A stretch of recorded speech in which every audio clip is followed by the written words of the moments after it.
Bueno, lo de las especies lo de las especies es en un cierto sentido bastante sencillo. No hay que confundir especie en el sentido paleontológico del término con especie en el sentido biológico.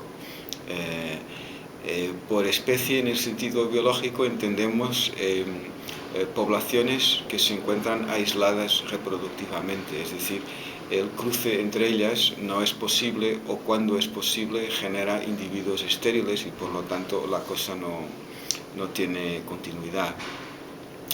En sentido paleontológico hablamos de especie cuando tenemos grupos de fósiles que morfológicamente son muy parecidos y por otra parte se distinguen de otros que clasificamos como especie distinta. El hecho de que se utilice la palabra especie en ambos casos se basa en el concepto de que hay una relación entre distancia morfológica y distancia biológica, genética, ¿no? Y es cierto que hay, en promedio, es cierto que eso existe, pero no es absoluto y es muy variable. Hay especies biológicas que son muy homogéneas genéticamente y muy heterogéneas morfológicamente, y al revés, las hay que son muy heterogéneas genéticamente y muy homogéneas morfológicamente. Entonces, siempre hay que tomar cualquier especie paleontológica como una hipótesis de trabajo, que con la continuidad, sobre todo teniendo en cuenta que los fósiles suelen ser muy fragmentarios. Entonces tenemos generalmente dentición, y a veces salen otras partes del esqueleto que nos dicen que al final son iguales, son la misma especie que se conocía con hallazgos de otra parte del esqueleto, y que por no tener las mismas partes en ambos conjuntos se clasificaron en grupos distintos. Está el ejemplo de Sivapithecus y Ramapithecus, ¿no?, que en los años 70 se consideraban hasta como géneros distintos, son primates grandes simios del Mioceno. A Ramapithecus incluso se le posicionaba como ancestral de los homininos, y a día de hoy se sabe que son sencillamente macho y hembra de una misma especie. Entonces, en el caso de la evolución humana,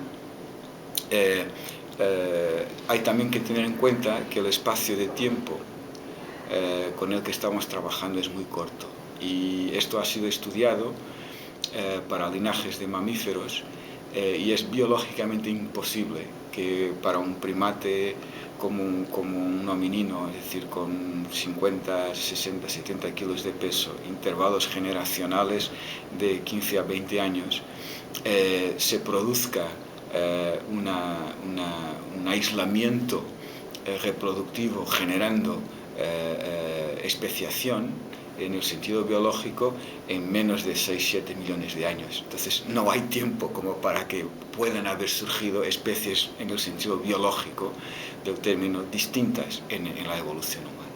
Entonces, a mi juicio, no pasa nada que sigamos utilizando Homo antecessor, Homo erectus, Homo heidelbergensis, si tenemos en cuenta que son solo etiquetas convenientes que nos permiten rápidamente referirnos a conjuntos de fósiles que tienen unas características que los definen como diferentes de otros.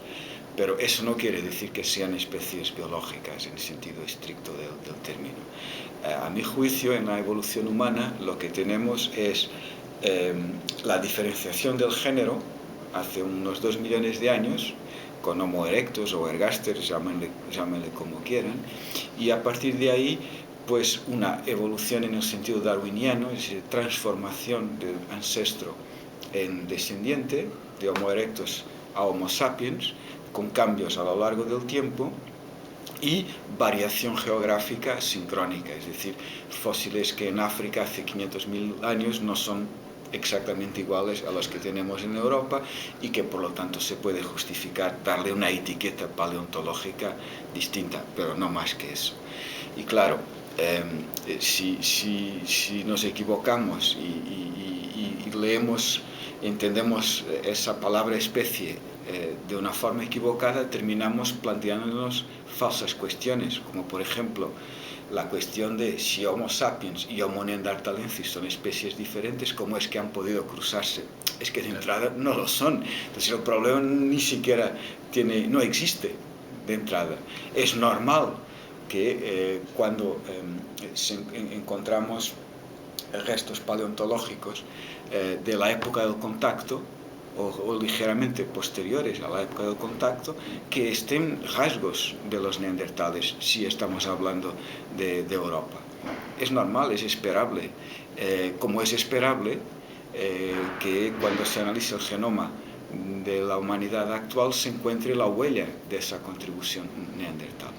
El choque para muchos colegas y muchos científicos que han tenido otro tipo de posición en estas polémicas viene justamente de ese concepto al que se adherió mucha gente, de que cuando hablamos de especies paleontológicas estamos mutatis mutandis hablando de especies biológicas, y eso no es cierto.